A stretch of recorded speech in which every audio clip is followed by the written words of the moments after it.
Bonjour à tous, on commence si Dieu veut notre troisième shiur sur l'introduction du livre L'Ilmod Echleit Palel, apprendre à prier. Donc troisième et dernier shiur sur l'introduction de ce livre. On a vu dans le premier shiur l'essence de la tfila, qu'est-ce que c'est la tfila. On a vu dans le deuxième shiur le mashal, l'exemple, le parallèle qu'on fait entre la tfila et la colonne vertébrale. Et dans ce troisième shiur, on va voir concrètement comment on fait pendant la tfila pour méditer et pour réussir à faire un travail dans la tfila concret. À quoi il faut penser et comment ça fonctionne. Donc dans ce livre, il nous rapporte qu'il y a 4 étapes pour arriver à bien prier d'après la chassidoute. La première étape, c'est une étape de base, c'est le inyan de Da Lifne Mi Ata Omed. Rends-toi compte de devant qui tu te tiens. Sache devant qui tu te tiens. Bien évidemment, devant qui on se tient, devant le roi des rois, devant Hachem. Donc ça, c'est, on va dire, l'étape préliminaire à tout travail dans la tfila. C'est d'arriver à prendre un moment avant la tfila et même pendant la tfila, d'essayer au maximum de se remémorer qu'on se tient devant Hachem. Ça, c'est, on va dire, la base. Première étape. Deuxième étape, c'est de méditer, déjà comprendre le sens simple des mots. Ça, c'est quelque chose qui est complètement essentiel. Si on lit quelque chose qu'on ne comprend pas, bien évidemment qu'on n'arrivera pas à réveiller un sentiment et qu'on n'arrivera pas à s'attacher à Hachem comme il faut. Donc, ça, c'est quelque chose d'essentiel. Il faut absolument apprendre à traduire ce que l'on lit. Alors, en réalité, comme c'est quelque chose qu'on lit tous les jours, on n'a pas tellement la difficulté de prononcer le mot, on a la difficulté de comprendre. Mais comme on a, à force de faire la tfila, on arrive à lire rapidement, on peut très bien, de temps en temps, une fois par jour, une fois par semaine, de temps en temps prendre un sidour traduit à côté et au moins se dire, voilà, ce petit passage-là, ce petit paragraphe-là, je sais le lire, je le connais même certainement par cœur, mais je vais prendre le temps et je vais faire l'effort de traduire ce passage. Et une fois qu'on a traduit un passage, on traduit un deuxième passage et un troisième passage. Et généralement, ça va assez vite et on arrive rapidement à comprendre la majorité de ce que l'on lit. Et sans cette deuxième étape-là qui est aussi essentielle, on n'arrivera pas à aller plus loin. En fait, ces 4 étapes-là, c'est 4 étapes et chaque étape implique l'acquisition de l'étape précédente. Donc d'abord, la base, c'est de savoir qu'on est devant Hachem. La deuxième étape, c'est de comprendre le sens des mots. Le sens simple des mots.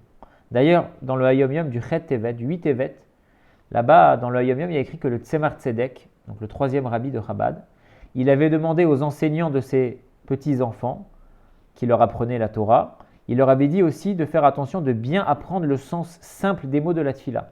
Et chaque mois, une fois par mois, le Tzemar Tzedek, il interrogeait chaque petit-fils qu'il avait sur le sens simple des mots. Donc pour dire que c'est vraiment quelque chose d'essentiel. La troisième étape, c'est, à part le fait de comprendre le sens simple de la phrase qu'on est en train de lire, que cette phrase-là va être éclairée avec l'explication de la chassidoute. Ce pasouk-là va être éclairé par l'explication de la chassidoute. Il donne un exemple ici. Il y a un passage dans la tfila, en plein milieu des psouk et des imra, où il y a écrit là-bas « Ve'ata mechaye et kulam ». Et toi, Hachem, tu fais vivre toutes les créatures. Si on est dans la deuxième étape, on dit on va comprendre les mots. Et toi, Hachem, tu fais vivre toutes les créatures. Sur quoi on a tendance à mettre l'accent? Et toi, Hachem, tu fais vivre toutes les créatures. Sur le kulam, sur toutes les créatures. Waouh, Hachem, il fait vivre le monde entier, toutes les créatures. Donc, quand on comprend le verset de manière superficielle, on met l'accent sur quoi? Ve'ata mechaye et kulam. Tu fais vivre tout. C'est extraordinaire. La multiplicité de la création et Hachem qui est la source de la vie de cette création-là. Maintenant, la chassidoute, elle met l'accent pas sur le kulam et toi, tu fais vivre tout. Elle met l'accent sur le mot ve'ata et toi, tu fais vivre. Ça veut dire qu'en fait, quand on médite simplement sur les choses, comme il nous dit le Rambam par exemple, le Rambam il nous dit comment est-ce qu'on fait pour aimer Hachem. Quand on va regarder la création d'Hachem, quand on va regarder toutes les créatures immenses, magnifiques, sublimes, comment est-ce qu'on peut ne pas après prendre conscience qu'il y a un créateur qui a fait tout ça. Et donc forcément, si les créatures sont magnifiques, sont immenses, sont extraordinaires, on comprend que, a fortiori, le créateur de tout ça, lui aussi, il a une sagesse infinie et sans fin. C'est comme ça qu'il dit le Rambam. Donc en fait, dans la méditation, on va dire simple, on regarde, on parle de la créature ou de la création et on remonte vers Hachem. Donc comme on a dit dans l'exemple, Ve'ata mechayet kulam, et toi Hachem, tu fais vivre toutes les créatures. On a tendance à mettre l'accent sur la création. Et par la création, en méditant sur la beauté et en contemplant la beauté de la création, on va revenir à la source qui est le créateur. La Chassidoute, elle nous dit non, on change de paradigme. On part d'Hachem, on part du créateur pour descendre dans la création. Ça veut dire que quand on va dire Ve'ata mechayet kulam, et toi tu vas faire, et toi tu donnes vie à toutes les créatures, à tout, on va mettre l'accent sur le Ve'ata, et toi Hachem. En réalité, tout le monde n'est que la vitalité divine qui s'habille dans le monde. Comme c'est expliqué dans le Tanya, dans Sha'ar HaYichud Ve'emuna, c'est pas qu'Hachem il a créé le monde à un instant T, et qu'ensuite on se retrouve avec le monde qui est existant de lui-même et qu'Hachem serait entre guillemets séparé du monde. On explique en Chassidoute que Hachem il a créé le monde, mais comme il a créé le monde du néant à l'existant, le monde garde toujours sa nature de néant et il faut qu'Hachem à chaque seconde, à chaque instant, redonne vie au monde. Donc le monde à la fois il est existant, mais il n'est pas existant en tant que lui-même. Il est existant parce qu'Hachem veut bien lui redonner une existence à chaque instant. Donc là, on comprend la différence. Quand on dit Ve'ata mechayet kulam, quand on comprend le pasouk dans le sens simple que Hachem il donne vie à tout, quand on veut faire un peu comme le Rambam il dit, on va voir la beauté de la création et on va penser à Hachem. Ça, c'est on va dire la deuxième étape, le deuxième niveau, quand on médite de manière simple. Quand on va méditer maintenant avec l'explication de la Chassidoute, on ne va pas mettre l'accent sur la création, on va mettre l'accent sur le créateur. Ve'ata, et toi Hachem, mechayet kulam. Tout ce qu'il y a en fait, c'est que la vitalité d'Hachem qui habite la chose. Et s'il n'y avait pas cette vitalité-là, il y aurait tout qui serait néant. Donc ça, c'est la troisième étape. Première étape, c'est de savoir devant qui on se tient. Deuxième étape, c'est de comprendre ce que l'on dit de manière simple. Et troisième étape, c'est de comprendre ce que l'on dit, mais avec l'éclairage de l'explication de la Chassidoute. Et donc forcément, on va mettre l'accent sur la divinité plutôt que sur la créature et que sur la création.